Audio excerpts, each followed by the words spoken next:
Hi everyone, Jason Hayes here, Product Manager for Trimble RealWorks. And you're probably wondering, why is he in his truck? Well, I get asked a lot if Trimble RealWorks has the capability to do a traverse, even if your laser scanner may not have the capability to do a traverse in the field software. Well, the answer is yes, and we're going to take a look at how to do that in today's video. But first, I need to do some laser scanning.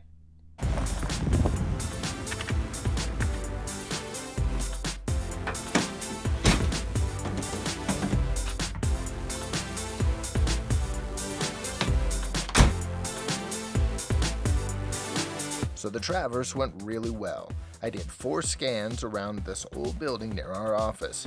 I started with Station 1, which you can see in the lower right hand corner, and worked my way around counterclockwise until I tied back in to that initial station. For targeting, I used 100mm Seco spheres on top of some adjustable height rods that I raided out of somebody's supply stash and held stable by a couple of beat up old bipods.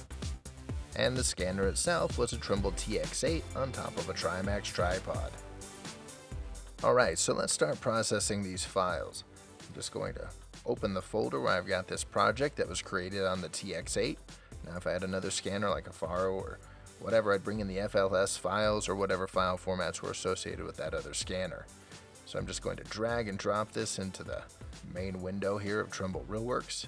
I certainly could have used the file open option. Then I need to go through and process these scans. So what I'm going to do is I'm just going to select each of these here in my list window. I'm going to make sure I'm in the registration mode, and then I'm going to come up here and click on Create Sampled Scans. You'll notice that there's no 3D data over here to look at. It's because they're in a compressed zip file, a TZF file if you will. So I'm going to click on Create Sampled Scans. And then I'm going to sample this down to bring in just the amount of points that I need to do a quick registration. That way it'll keep my project smaller. If the only thing I'm interested in is the building and those targets, I don't want to bring in a lot of extra points that I don't need. So I'm going to sample this down just so I can check the quality of my registration. 5 steps ought to be good. And you can see it's only going to bring in a few million points doing that. I'm going to click OK. And then I'm prompted with this dialog asking me if I want to compress those TZF scans even more.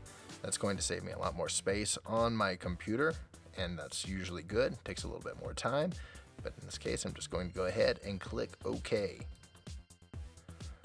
Alright, so the data's finished processing now, and we don't see anything, so I need to come up here and click on the zoom extents. Alright, so now we see all of our data right in the middle of our project. And we can see that it doesn't look quite right. If we zoom in a little closer, it doesn't look registered. If we come over and view it by station color, then we can see the 4 different colors for each of the 4 stations, and it's clearly not registered. You can see the barn is tore apart in different pieces, and there's a silo. So we need to come up here and make sure that we're in registration mode, and then we're going to click on the registration tab. Then we just need to make sure that our project is selected, and then click on Station Setup. Okay, so the tool is open now. I'm just going to move the border down here a little bit so we can see all of the tools in there. Now, to give you a little bit of background of how we use the Station Setup tool, in the field, I need to keep notes as I do my traverse.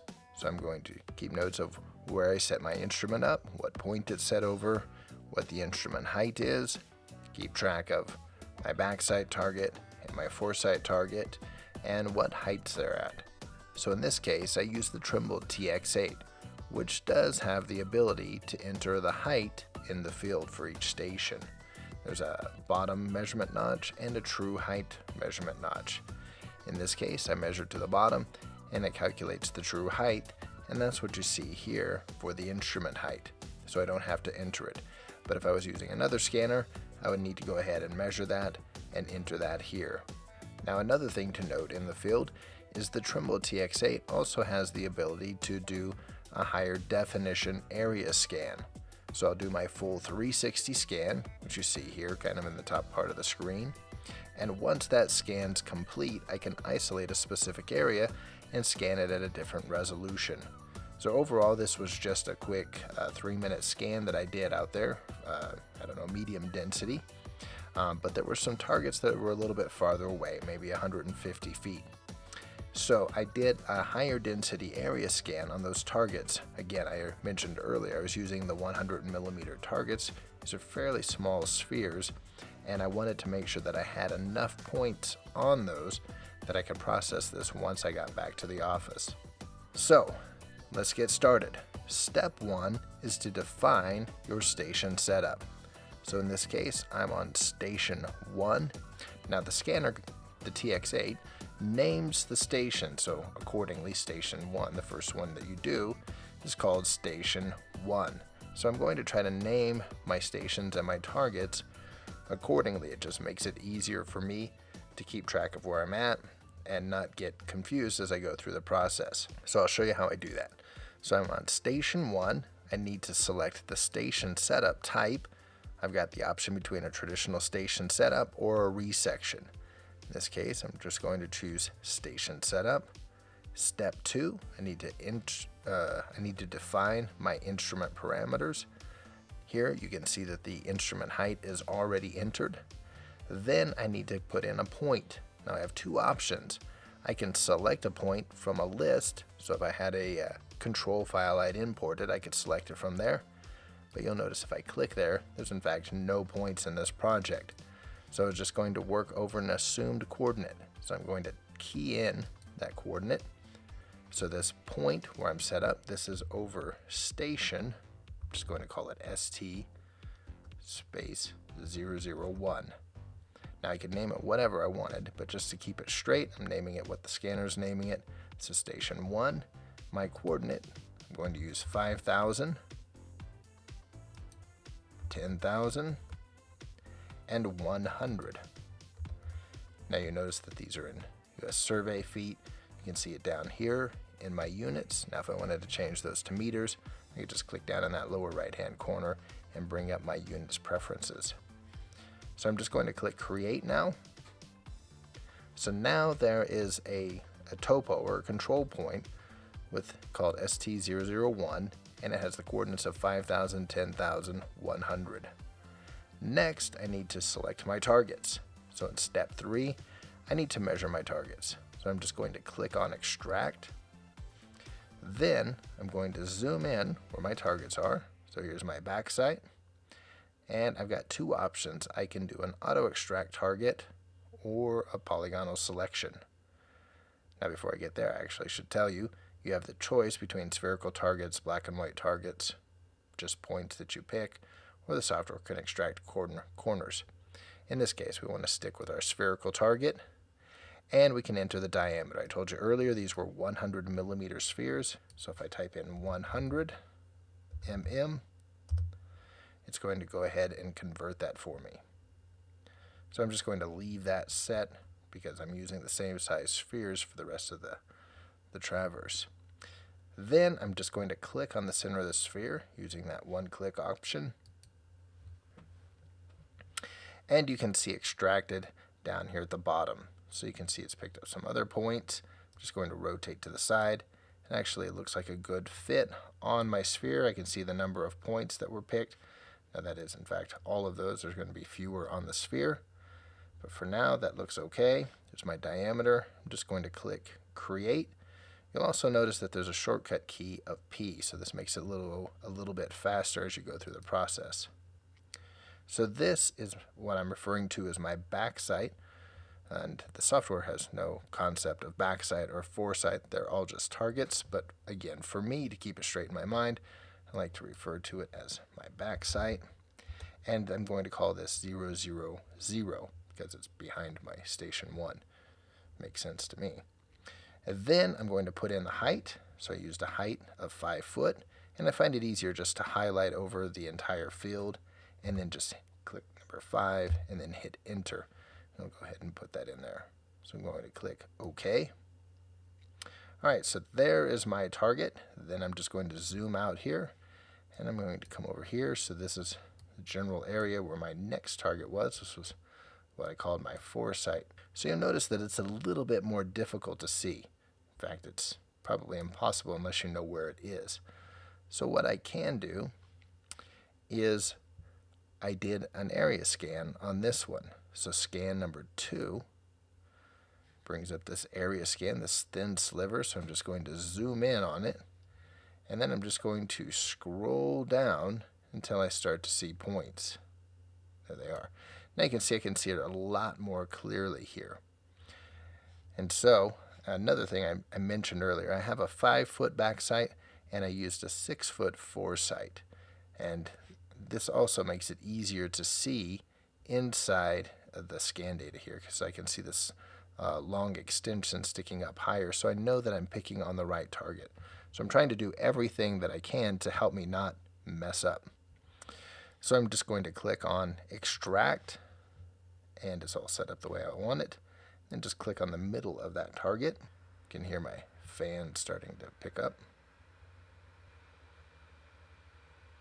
Okay, so it's extracted that target now. If I rotate to the side, you can see there's a lot more points on here. 162 in all, and they're all on the sphere. So that looks great. So I'm just going to click Create. And this is going to be target 002. In fact, I'm going to call it FS 002. And the height is 6 foot. Then click OK. Alright, so if I zoom out, that looks good. So now I have my back sight and my foresight. I'm just going to close the target creator. And I don't need to enter any coordinates in because the software is going to go ahead and calculate those. So now I'm ready to go to the next station. So I could select from the drop-down list, or I can just click on the Go to Next Station button. Okay, so now I'm in station number 2. I just need to come down here. It's already got the station height entered from the instrument. Now I can pick a point. So I'm going to be sitting on that foresight number 2. 002, station 002. So you can see what I was talking about, naming my targets the same as what the scanner is going to name the scan stations. So I'm going to click OK. That's where my scanner is sitting. Then I need to extract my targets. So I'm just going to come over here and I'm going to select, I messed up on this one, scan 3. And again, I'm just going to zoom in here a ways and then scroll down until I start to see points. So there's my backside target. I can see it's got this short area here, so I know it's my 5-foot target. And again, I could also look at my notes. Then I'm going to click on Extract, click in the middle there. Okay, so my target's extracted. Give it a quick rotation. Make sure that it's a good match. Then click Create. So this was my back sight, and it is sitting on 001, and that height is 5 foot. I'm going to click OK. Then I'm just going to close that out. Now I'm going to come over here and assign the coordinates for that because it's sitting on 001. So I'm going to click on my coordinate list. I'm going to come over here and I'm going to choose that point 001 where it was setting and click OK. Now you'll see that the error is pretty large. It actually hasn't been computed yet. That's just initial based on the scanner positions. So I'm going to click Apply. Okay, so you see the residuals now are 3/100ths. That's actually not too bad considering the kind of beat up equipment that I mentioned earlier that I stole for this project. Now I'm just going to extract that next target. So stay in scan number 4. Then I'm going to come over here and click on the Extract button. And again, I'm going to zoom in and then scroll down until I see points. Okay, there it is. Now I can zoom in and out with this as well.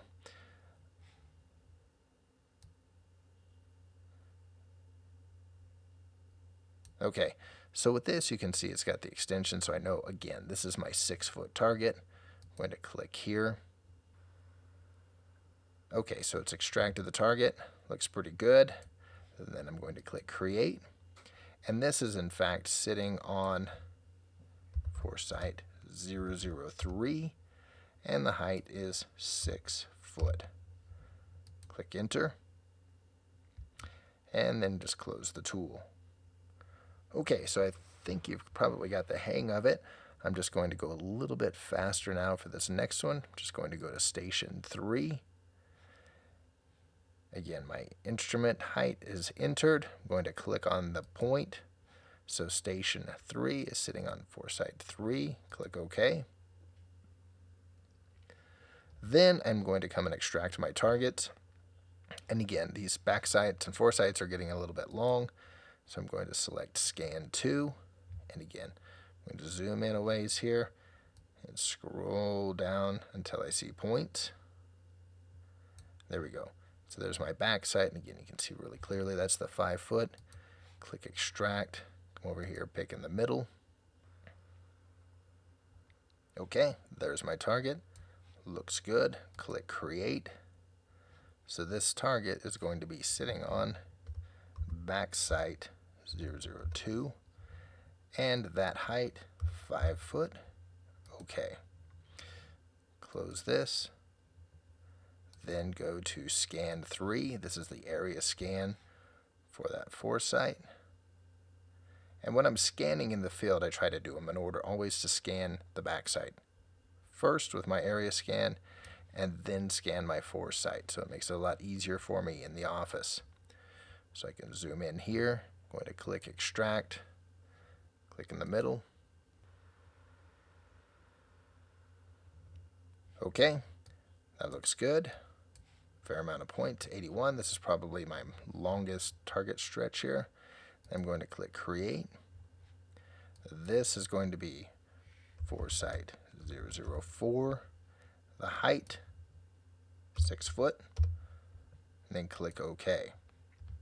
Then close the tool. Now for the back sight 002, I'm going to select the coordinates. So I'm sitting on station 3. So I'm going to select station 2. Click OK, because that's where my backside is. Again, large residuals, but once I click apply, then those goes down to look a lot better. So now I'm ready to move on to my final station, station 4. I'm going to enter in the instrument coordinates. So I'm sitting on station 4. That's going to be foresight 4. And again, you can see how easy this goes when you use a nice naming convention. Then I'm going to, again, I don't remember why I had multiple scans. Yes, I do. So this will be a quick tip here. I'm going to select station 3. Oh, actually, let me show you on station 1. So this was the full scan. Now in the field, it's sometimes difficult to see where the target is on the tiny display on the scanner. Even here, it's a little bit difficult to see where my target is. It's out here somewhere. So one of the tricks that I like to do to make it easier to see the target is to stand behind it when I do the scan, which I forgot to do in this case. So we're going to look at scan 3. And then if I zoom in, and I just scroll down here until I see points, you can see me standing beside it. And it makes it so much easier inside of the scanner to see that so that you know where you do the area scan. So you can see in this case I actually did a pretty big area scan because I couldn't see it. I actually forgot to go back there and stand beside it. So standing beside it makes it a lot easier to pick out in the scanner, also makes it easier to pick out here. So this is my back sight. I'm just going to zoom in on it. Okay, so I'm zooming in on it. Then I'm just going to come over here and click on extract. This is going to be my back sight. You can see I'm actually getting really good detail even at that long distance. Let's scroll down here. That looks pretty good. Click create. Now this is going to be my back sight on 003, and the height is going to be 5 foot. Click OK. Close that. Then I'm going to go to station 4. Again, I'm going to zoom in. and then scroll down until I see points. There's the power lines. All right, and then there's my setup. So I'm going to click extract. Then I'm just going to click on the center of the sphere. Okay, so the target's been extracted. Rotate, give it a quick look. Everything's looking pretty good there. Now if you're having difficulty seeing the points on the sphere, you can always come down here and change the pixel size to make them bigger. It just makes it easier to see what's going on. Okay, so then I'm going to click create. Now this is checking in to my target. So this is going to be foresight. And I'm just going to call this 001 because that's where that station was. And the height is 6 foot. So we're going to click OK. Then I'm going to close the tool. And then I'm going to come over here and assign coordinates to the backsite. So the backsite's on station 3. Click OK. And again, we've got really high residuals. We click apply. And we're down to 2/100ths. Now we can also go in and apply coordinates to that foresight, and that is going to be sitting on that station 1. So we click OK. Now you can see we also have residuals there. I'm going to click apply, and that's going to do an overall adjustment. Then I'm just going to click on close, and we probably want to see what this looks like. So we're going to come up here, click on zoom extent, rotate around, and we can see that everything now is coming together nicely. Now, if we want to see a least squares adjustment report, we can select the project, go back to the survey workflow group, and click on adjust network. So this will bring up a report. We can see each station, we can see each target and the station there, and we can see the residuals for each one. And we can also see an overall residual error for the project. Now, of course, we could export the report out into a rich text file format that you could open in Microsoft Word, or you can just look at it and bring it up here whenever you like to. Okay, so when we're done, we just make sure to click apply, then click close. I'm just going to move this up. And now we have our project registered and completed. Now, of course, if you want to do some checks, we can use the N key. So just move your mouse where you'd like to look, press the N button, and then you can rotate to see the quality of the registration. Looks great on that corner. Come up here to the top. Look where we've got a lot of points coming together. So this is looking really good. So we could come up here and use the registration visual check. Again, we've got the target, so I'm pretty confident with this. But you can always come in here, do a horizontal slice, and then pick somewhere like on this tower. And then you can come in, and it helps you to do some really quick checks on the quality of that. And you can see this is in perspective view. We're going to change it to parallel. That makes it a lot easier to go through and do some analysis on the quality of this registration. But overall, really happy with the results. Got good numbers. The point cloud looks good, and I think that we're done here. One thing that you could do is if you wanted to come back later and do a geo-referencing on this, you could go to select the project, go to the registration tab, and in this group we have, I didn't mean to click on that. In this group we have the Geo Referencing Tool, which allows you then to go in and type in coordinates for these targets to move your project to that. Now, of course, you won't get residuals. It'll show you the error that you're matching on there, but you will be georeferenced if you wanted to go to a UTM or a state plane coordinate system. So that's it. If I do a quick measurement check here, I can do individual point. Click here at the bottom. And you can see that we're in fact 5,000, 10,100 on this project. So that's it for this video on traversing with 3D laser scanners. I appreciate you taking the time to watch this video, and I hope to see you on the next one.